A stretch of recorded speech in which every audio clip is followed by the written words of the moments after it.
नमस्कार, मानस मिश्रा वाली news India में आप सभी का बहुत बहुत स्वागत करता हूं। जस्टिस यशवंत वर्मा के केस कांड पर एक नई खबर आ रही है, जहां पर दो कांग्रेसी नेता एक साथ आमने सामने आ गए हैं। जहां कपिल सिब्बल और अभिषेक मनु सिंघवी दोनों सामने आए हैं और जस्टिस यशवंत वर्मा के केस में क्या कुछ हुआ है। जहां एक तरफ आपको बता दें, कपिल सिब्बल उनके साथ खड़े नजर आ रहे हैं, वहीं पर अगर बात करें अभिषेक मनु सिंघवी का, उनका स्टैंड बिल्कुल अलग है। आपको दिखाते हैं पूरा का पूरा मामला।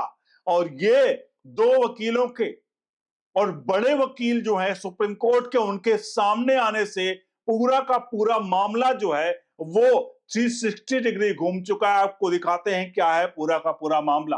अनुरोध करेंगे आप इन दोनों वकीलों के से खबर देखने के बाद कितना सहमत हैं, कमेंट बॉक्स पर अपनी राय प्रतिक्रिया जरूर देते रहेगा और वीडियो को लाइक शेयर जरूर करेगा। और क्या एक स्ट्रेटजी के तहत एक वकील उनके पक्ष में, एक वकील उनके विपक्ष में बात कर रहा है, इस पर भी क्या कोई खेल है, ये जरूर आप अपने सोच को कमेंट बॉक्स में जरूर लिखिएगा। इलाहाबाद हाई कोर्ट के जस्टिस यशवंत वर्मा की, जिनके घर नकदी बरामद होने की खबर से सियासी गलियारों में आग लग गई और इस सियासी ड्रामे में खास किरदार कांग्रेस के दिग्गज नेता और मशहूर वकील अभिषेक मनु सिंघवी, जो टाइम्स ऑफ इंडिया में एक लेख लिखकर जस्टिस वर्मा को बोल रहे हैं, भाई साहब अब तो कुर्सी छोड़ दो। लेकिन रुकिए, क्या ये कहानी इतनी साफ सुथरी है जितनी दिख रही है, या फिर इसके पीछे कोई गहरा राज और सियासत छिपा हुआ है? तो दोस्तों, सबसे पहले समझते हैं माजरा क्या है। इलाहाबाद हाई कोर्ट के जस्टिस यशवंत वर्मा यहां पे इलाहाबाद हाई कोर्ट पहुंच चुके, क्योंकि उनका ट्रांसफर दिल्ली से इलाहाबाद हो चुका था। तो कुछ महीने पहले उनके घर पर, दिल्ली वाले घर पर आग लगने की बात आई थी। अब आग लगने पर कोई बड़ी बात तो नहीं है, लेकिन इस आग में जो खुलासा हुआ वो था असली बम। सुप्रीम कोर्ट ने इस मामले में जांच के लिए इन हाउस कमेटी बनाई और कमेटी ने बताया कि वो सुनकर आपके होश उड़ जाएंगे। नवभारत टाइम्स की 17 जून 2025 की खबर के मुताबिक जस्टिस वर्मा के घर से बड़ी मात्रा में नकदी बरामद हुई। हाँ जी, नकदी, वो भी कोई छोटी मोटी रकम नहीं, बल्कि इतनी रकम की सुप्रीम कोर्ट तक हिल गया।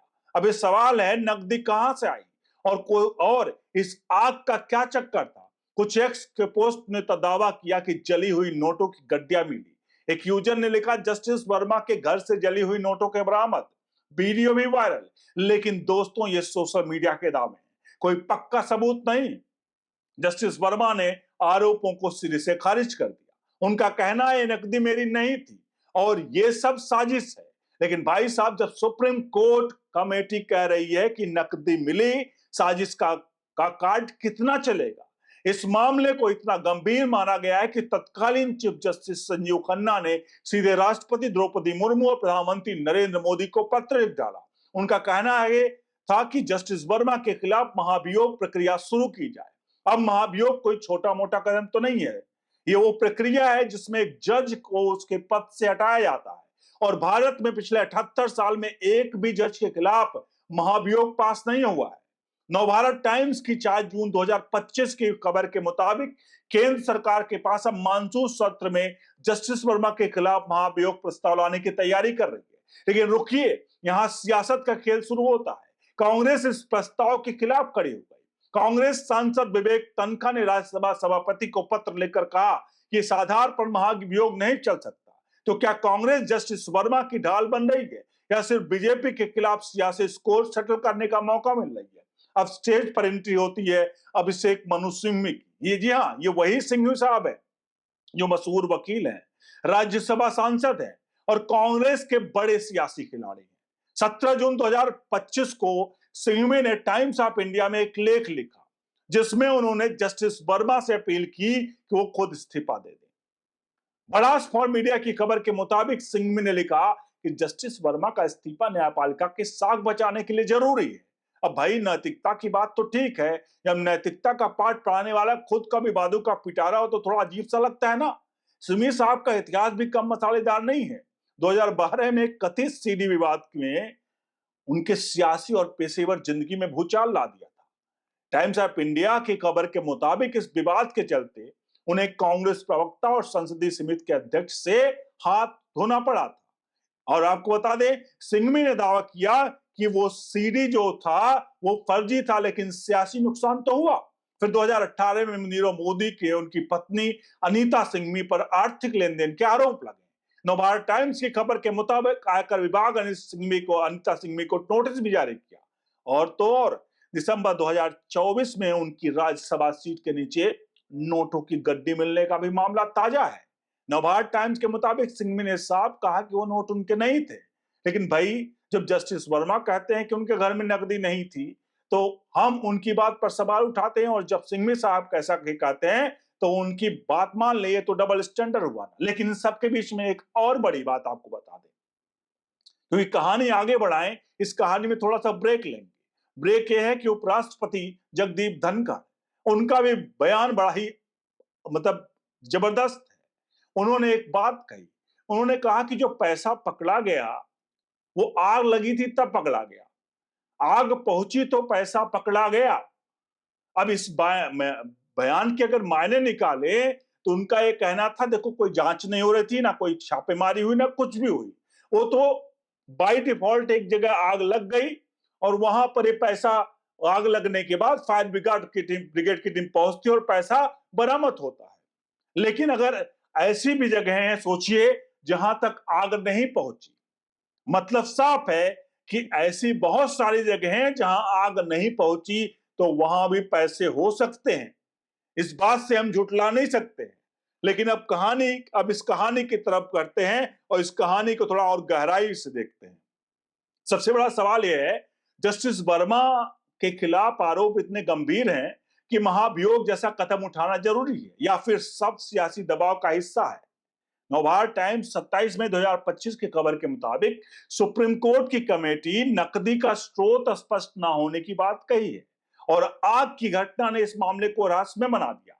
लेकिन दोस्तों, यह दूसरा एंगल भी है, क्या ये मामला सिर्फ जस्टिस वर्मा तक सीमित है, या न्यायपालिका का सियासी दबाव का हिस्सा तो नहीं है? भारत में न्यायपालिका की स्वतंत्रता हमेशा से एक हॉट टॉपिक रही है। पिछले कुछ सालों में सरकार और न्यायपालिका के बीच तनाव की खबरें आपने बहुत सुनी होंगी। तो क्या जस्टिस वर्मा का मामला भी उसी कड़ी का हिस्सा है क्या, या फिर वाकई में एक जज की गलती है जिसे सियासत ने मसालेदार बना दिया? केंद्र सरकार का कहना है वो सभी दलों के बीच सहमति बनाकर महाभियोग प्रस्ताव लाएगी। टाइम्स ऑफ इंडिया की खबर के मुताबिक मानसून सत्र में प्रस्ताव पेश किया जाएगा, लेकिन कांग्रेस विरोध इस रास्ते में कांटा बना हुआ है। कांग्रेस सांसद कपिल सिब्बल ने भी इस मामले पर सरकार पर निशाना साधा है। एक एक्स पोस्ट में अमर उजाला ने दावा किया है कि सिब्बल ने इसे सियासी साजिश बता दिया, लेकिन वह सिब्बल साहब जो खुद कई सियासी विवादों में गुजरे रहे हैं, अब नैतिकता का झंडा उठाए रहे हैं। ये तो वही बात हुई, उल्टा चोर कोतवाल को डांटे। महाभियोग की प्रक्रिया को समझते हैं, ये कोई आसान काम नहीं है दोस्तों। अगर इस प्रक्रिया की बात करें तो पहले संसद में प्रस्ताव पेश होता है, फिर एक कमेटी जांच करती है। अगर आरोप सही पाए जाते हैं तो लोकसभा और राज्यसभा के 2/3 बहुमत से प्रस्ताव पास से होना चाहिए, और भारत के इतिहास में ऐसा कभी नहीं हुआ। 1993 में जस्टिस बी रामास्वामी के खिलाफ महाभियोग प्रस्ताव लाया गया था, लेकिन वो पास नहीं हो पाया था। तो क्या जस्टिस वर्मा का मामला इतिहास रचेगा, या फिर संसद में सिर्फ एक सियासी ड्रामा बनकर रह जाएगा? केंद्र सरकार का कहना है कि वो सभी दलों को साथ लेकर चलेगी, लेकिन कांग्रेस का रुख देखकर लगता है कि ये रास्ता इतना आसान नहीं होने वाला है। और महाभियोग पास नहीं हुआ तो क्या जस्टिस वर्मा की कुर्सी बच जाएगी, या फिर सियासत का ये खेल उनकी साख को और नुकसान पहुंचाएगा? तो दोस्तों, इस कहानी का सार क्या है? एक तरफ जस्टिस जसवंत वर्मा, जिनके घर नकदी बरामद होने की खबर न्यायपालिका को हिला रही है, दूसरी तरफ अभिषेक मनु सिंघवी जो नैतिकता का पाठ पढ़ा लेकिन खुद विवादों के पुराने खिलाड़ी हैं, और बीच में सियासत जो इस पूरे कांड में मसालेदार बना रही है। सवाल यह है, क्या जस्टिस वर्मा को इस्तीफा देना चाहिए, या फिर सब ये एक सियासी साजिश है जिसका मकसद न्यायपालिका का दबाव बनाना है?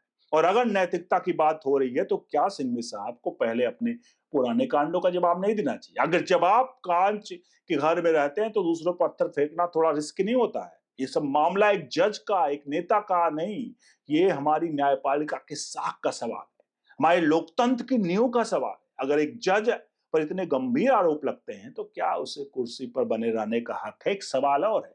और अगर सियासत इस मामले को अपने फायदे के लिए इस्तेमाल कर रही है तो क्या ये हमारी न्यायपालिका की स्वतंत्रता के लिए खतरा नहीं है। तो दोस्तों, जस्टिस वर्मा और सिंघवी के साथ की मसालेदार कहानी, अगर आपको ये तंज भरा अंदाज पसंद आया हो तो वीडियो को लाइक शेयर जरूर करना, और जितना हो सके इस वीडियो को अपने हित मित्रों तक पहुंचा दीजिए। और आप इस नकदी कांड के सियासी तमाशे के बारे में क्या सोचते हैं, आप जरूर कमेंट बॉक्स में लिखें। क्या जस्टिस वर्मा को इस्तीफा देना चाहिए, या सब ये सियासत का खेल है? तब तक मैं आपसे इतना कहूंगा कि आप सभी हमारे चैनल पर बने रहें, चैनल को सब्सक्राइब करके बेल आइकन जरूर प्रेस करें, और वीडियो को लाइक शेयर करके जरूर जाएगा। बने रहिए ओनली न्यूज इंडिया के साथ। बहुत बहुत धन्यवाद।